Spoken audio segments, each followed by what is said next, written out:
Hello people, आज की video में मैं बता रहा हूँ अपनी स्टोरी कि वाई मैं एनआईटी क्यों नहीं जा पाया और अपने सारे वीडियोस में एनआईटी जाने के लिए क्यों बोलता हूँ। कुछ ऐसी मिस्टेक्स जो मैंने करी थी जिसका रिग्रेट मुझे अभी भी है। कुछ टाइम तक था, मैं उसको ख़त्म करने की कोशिश करता हूँ, बट वो रिग्रेट रहता है मुझे कि मैंने ये मिस्टेक करी डिसीजन मेकिंग में, अपने ये डिसीजन घर ले लिया। अगर मैं लेता शायद मैं अच्छी जगह पे होता। स्टोरी मेरी ये वीडियो थोड़ा लास्ट तक देखना, क्योंकि तुम्हें बहुत छोटी छोटी चीज़ें पता चलेगी तो तुम्हारी लाइफ को कितना ज़्यादा अफेक्ट कर रही होंगी। मैं पहले बताता हूँ कि मैं अभी क्या करता हूँ और मैं क्यों नहीं एनआईटी क्रैक करता। तो अभी मैं एक सॉफ्टवेयर इंजीनियर हूँ, एक एमएनसी में। कंपनी का नाम मैं यहाँ पे नहीं ले सकता। माई सैलरी इज़ एग्जैक्ट नहीं बताऊंगा मैं, बट एक जो परसेंटेज सिविल सर्विसेज में उससे ज़्यादा है। एंड बेनिफिट्स तो बहुत सारे सॉफ्टवेयर इंजीनियरिंग के। अब बात करते हैं एनआईटीज़ के बारे में कि मैं क्यों नहीं कर पाया और मैं क्यों सबको सजेस्ट करता हूँ एनआईटीज़ में जाने के लिए। मैंने अपनी प्रिपरेशन स्टार्ट करी थी बीसीए थर्ड ईयर। बीसीए में मेरे 89% थे और मेरे एमसीए में 91% थे। ग्रेजुएशन क्वालिफिकेशन में मेरे जो टोटल मार्क्स और परसेंटेज होती है, मैं हमेशा से टॉपर था। I always had a pressure from the parents कि तुम्हें हमेशा अच्छा करना है, तुम्हें हमेशा टॉप करना है। अब वो चीज़ लगती है, पहली गलती तो ये थी कि मुझे लगता था जो मैं क्लास में जो बच्चे जो फर्स्ट सेकंड थर्ड आ रहे हैं वही मेरे कॉम्पिटिटर्स हैं और मुझे उन्हीं से कॉम्पिटिशन है और मुझे फर्स्ट आना है। तो मैं हर चीज़ में फर्स्ट आने की कोशिश करता था। मैं फर्स्ट ईयर में भी आया था, सेकंड में भी आया था, थर्ड में भी मैं आना चाहता था, क्योंकि थर्ड में मैंने अपने स्टार्ट कर दिया था प्रिपरेशन निमसेट के लिए। मेरा घर यहाँ था, मेरा कॉलेज इस साइड था 10 किलोमीटर, देन इधर से 15 किलोमीटर मेरी कोचिंग थी। मेरे कॉलेज का टाइम होता था 9 to 5 और मेरा जो कॉलेज है वो तो IIT से स्टार्ट किया। तो वहाँ पे जो कोर्स का करिकुलम है it's also more like an IIT, कि वहाँ हर वीक तुम्हारे सरप्राइज टेस्ट होते हैं, तुम्हारे हर महीने में 4 टेस्ट होते हैं, हर सब्जेक्ट से होते हैं, जिसमें तुम्हें अच्छे मार्क्स लेके आना होता है। एंड देन 6 महीने बाद तो एग्जाम्स होता ही होता है यूनिवर्सिटी का। मैं ऐसा बच्चा था जो घर से कॉलेज और कॉलेज से घर जाता था, उसकी 100% अटेंडेंस होती थी, हर प्रोफेसर उसकी तारीफ़ करता था, कहीं से कोई शिकायत नहीं गई, आज तक मेरे घर पे कभी नहीं आया। आई थॉट कि मैं इस कॉलेज की स्टडीज़ को भी अपने हार्म नहीं करूँगा। और एक चीज़ ये मेरे दिमाग में उस टाइम मुझे किसी ने सजेस्ट किया था कि अगर तुम्हें पोस्ट ग्रेजुएशन करना है तो तुम्हें थोड़ा सा ग्रेजुएशन में थोड़ा सा डाउन होना पड़ेगा। अब अगर मेरे वहाँ पे 89% मार्क्स आए थे, अगर मैं वहाँ पे 70-75 भी ले आता तो कोई ज़्यादा फ़र्क नहीं पड़ता, क्योंकि ऑल्सो मुझे वैसे बीसीए के बाद जॉब तो करनी नहीं थी। बट मेरा बीसीए में मेरा प्लेसमेंट हुआ था टीसीएस में। फिर सेम थिंग कि मैं नहीं जा पाया। मैंने बीटेक एग्जाम भी दिया था। मेरा बीटेक का इंद्रप्रस्थ यूनिवर्सिटी में दिल्ली में वहाँ पे हुआ था, बट मैं बिकॉज ऑफ सब फैमिली इशूज़ मैं नहीं जा पाया वहाँ पे। फिर मैंने सोचा चलो ठीक है मैं बीसीए कर लेता हूँ यहाँ से, क्योंकि मेरे कुछ दोस्त कर रहे थे, तो मैंने यहाँ से बीसीए कर लिया। निमसेट का एक थॉट कि मैं एमसीए एनआईटी से ही करूँगा। थर्ड में तो मैंने स्टार्ट किया था, तो मैं कॉलेज आता था 4:30 बजे, कॉलेज से छूटा था। कॉलेज के जस्ट बाद मैं भाग के कोचिंग में जाता था, जो कि बिल्कुल ऑपोजिट था। मैं जाते भी बहुत थक जाता, क्योंकि वो बहुत ही दूर था, कॉलेज से तो और ज़्यादा दूर पड़ जाता था। वहाँ पे मैं थका हुआ आता था, बट मैं ट्राई करता था कि मैं पढ़ने की कोशिश करूँ। और वहाँ पे जो बाकी बच्चे होते थे वो वैसे थे जिन्होंने बीएससी किसी ऐसे यूनिवर्सिटी से डाल दिया है, या वो किसी ऐसी यूनिवर्सिटी से बीसीए कर रहा है जहाँ पे अटेंडेंस मायने नहीं रखती, या फिर प्लेसमेंट्स को पता वहाँ से प्लेसमेंट नहीं लगेगा, तो वहाँ पे वो छोड़ के वो वहाँ पे सुबह से पढ़ते थे। और मैं तो शाम को जाता था कि भाई मेरे कॉलेज में भी अच्छा परफॉर्म कर रहा है। कॉलेज में भी मुझे परफॉर्म, मैं बीसीए थर्ड में भी टॉप किया था। बट ये हुआ था क्योंकि मैं थक जाता था, मतलब 7-8 बजे मैं कोचिंग से घर वापस आता था। उसके बाद मैं इतना थक जाता था कि मैं उतना पढ़ नहीं पाता था। फिर कॉलेज के असाइनमेंट्स बहुत सारे होते थे, मैं जो कोचिंग में पढ़ पाता था वही पढ़ पाता था। मेरे जब अपने थर्ड ईयर के बाद जब एमसीए का इंटर दिया था निमसेट के लिए, मेरी rank 2000 in NIT for the NIMCET one. तो अब मैंने क्या मिस्टेक करी कि ठीक है मैंने बीसीए का एग्जाम दिया, उसमें भी टॉप कर गया।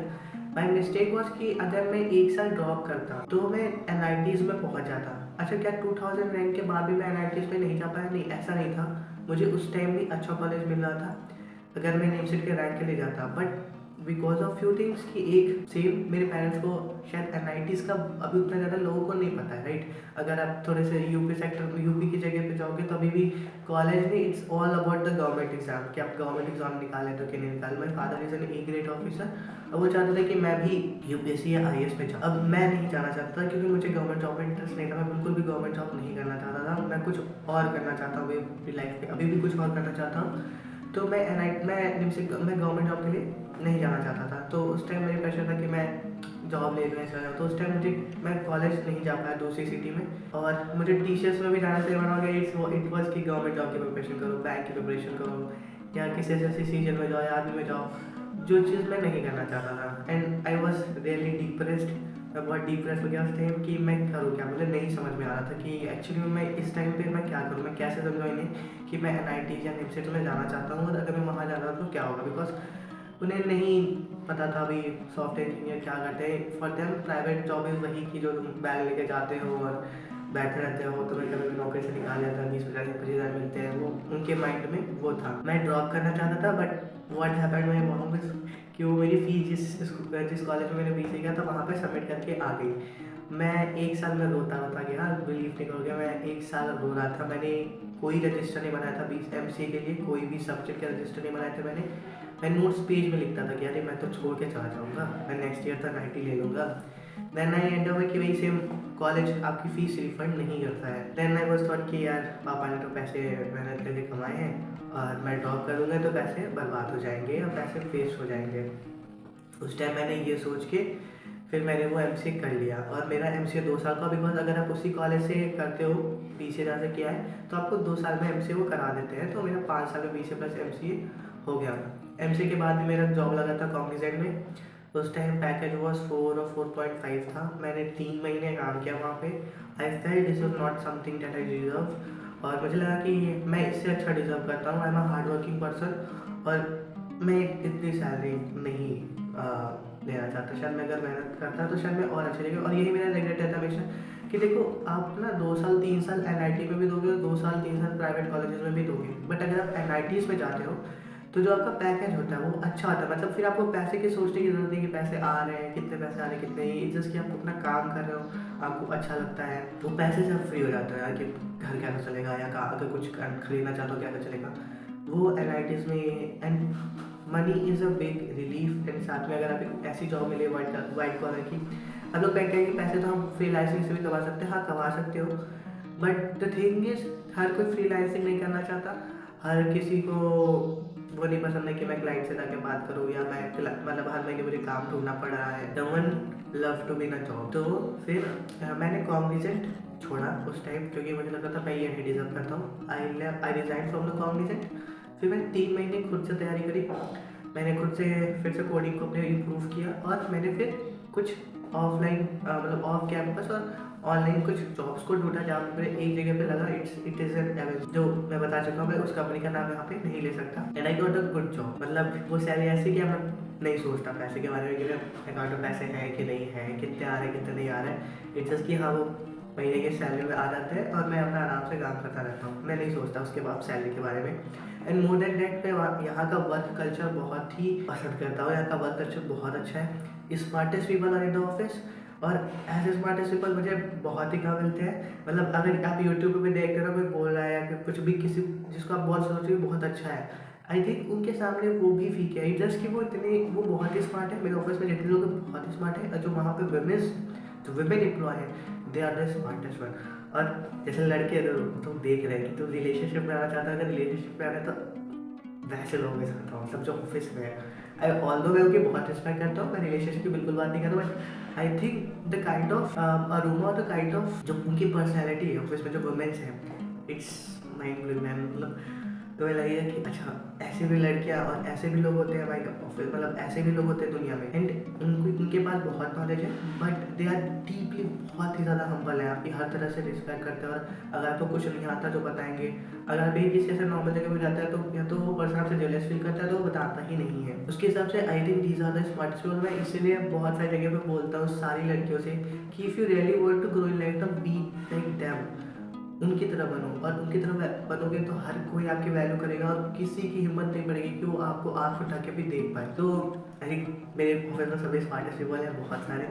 तो कॉर्पोरेट लाइफ में ये होती है। अब मिस्टेक्स की बात करते हैं तो मैं फर्स्ट मिस्टेक वॉज कि मैं अपने BCA को बहुत ज़्यादा सीरियस ले रहा था उस टाइम पे, और मैं निमसेट की तैयारी को मैं हल्के में कह सकता हूँ, हल्के में भी नहीं लेता। बट इट वॉज कि हाँ मैं बैलेंस नहीं बना पाया। मुझे शायद BCA में थोड़ा अगर मैं कम मेहनत कर लेता और MCA में कर लेता तो शायद मेरी रैंक अगर उस टाइम भी A1000 में आ जाती तो भी मैं NIT में लड़के चला जाता। बट मैं डिप्रेस हो गया। Second mistake was getting depress, hopeless हो जाना कि यार बाबा वो जाने दे रहे हैं। होपलेस नहीं होना मैं लाइफ में, कभी भी होपलेस नहीं होना। मैं उस टाइम बहुत ज़्यादा होपलेस हो गया था तो कि जो ये चाहते हैं मैं वो करना नहीं चाहता, और जो मैं करना चाहता हूँ मैं कर नहीं सकता क्योंकि मेरे पास पैसे नहीं है। अगर मेरे पास फीस भरने के लिए पैसे होते तो शायद मैं NIT लड़के चला जाता। And this is the thing कि अब मैं लड़ लेता हूँ अपनी चीज़ों के लिए, बिकॉज आई फेल्ट कि अगर मैं हमेशा सुनता रहा लोगों की तो मैं वो चीज़ नहीं कर पाऊँगा जो मैं करना चाहता हूँ, और मैं खुश नहीं रह पाऊँगा। अभी मेरी प्रायोरिटी इज़ माई हैप्पीनेस, कि क्या मैं खुश हूँ, क्या मैं मेंटली पीस में हूँ। एंड बिलीव इट यार, पैसे तो मेरे पास वो टाइम भी था जब मेरे पास अकाउंट में भी पैसे नहीं थे, और अभी भी टाइम है जहाँ मेरे पास अकाउंट में बहुत पैसे हैं। पैसे से खुशी नहीं मिलती है, इट्स जस्ट अबाउट कि तुम क्या खुश हो कि नहीं हो, तुम काम करना चाहते हो जैसे कि तुम लाइफ जी रहे हो। एंड फिर कि हाँ मैं अभी खुश हूँ, क्योंकि आई टुक डिसीजन फ्रॉम माई सेल्फ। तो आई थिंक इट्स मैंने 2015 में BCA ज्वाइन किया था, 2018 मेरा BCA कंप्लीट हुआ था, उसके जस्ट बाद मैंने MCA वहीं से ज्वाइन किया था। 2020 के अराउंड मैं अपना MCA कंप्लीट कर चुका था, और MCA के बाद 3 महीने मैं कॉग्निजेंट में था जो मैंने छोड़ा। उसके बाद मैं 3 या 4 महीने मैंने तैयारी करी, उसके बाद मैं फिर से जॉब में आ गया। तो ये जो 6-7 महीने थे, 8 महीने थे, उस टाइम पे आई वॉज हाई डिप्रेस, बहुत ज़्यादा डिप्रेस था, मैं होपलेस था, समझ में नहीं आता मैं क्या करूँ।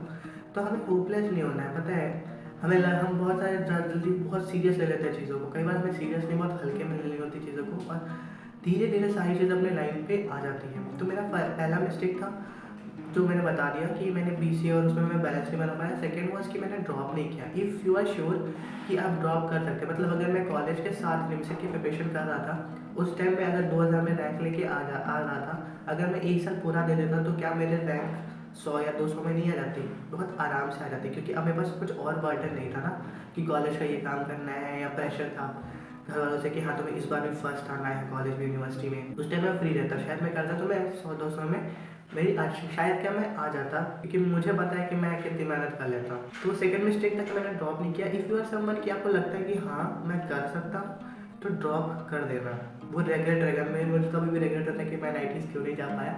It took me a lot of time, मतलब 1-1.5 साल लगे मुझे इस चीज़ से बाहर आने में कि मैं NITs क्यों नहीं गया। मैं मैं अपने पेरेंट्स की वजह से हो गया, मैंने अपना डिसीजन अपने ने नहीं लिया, मैंने लोगों के ओपिनियन सुन लिए।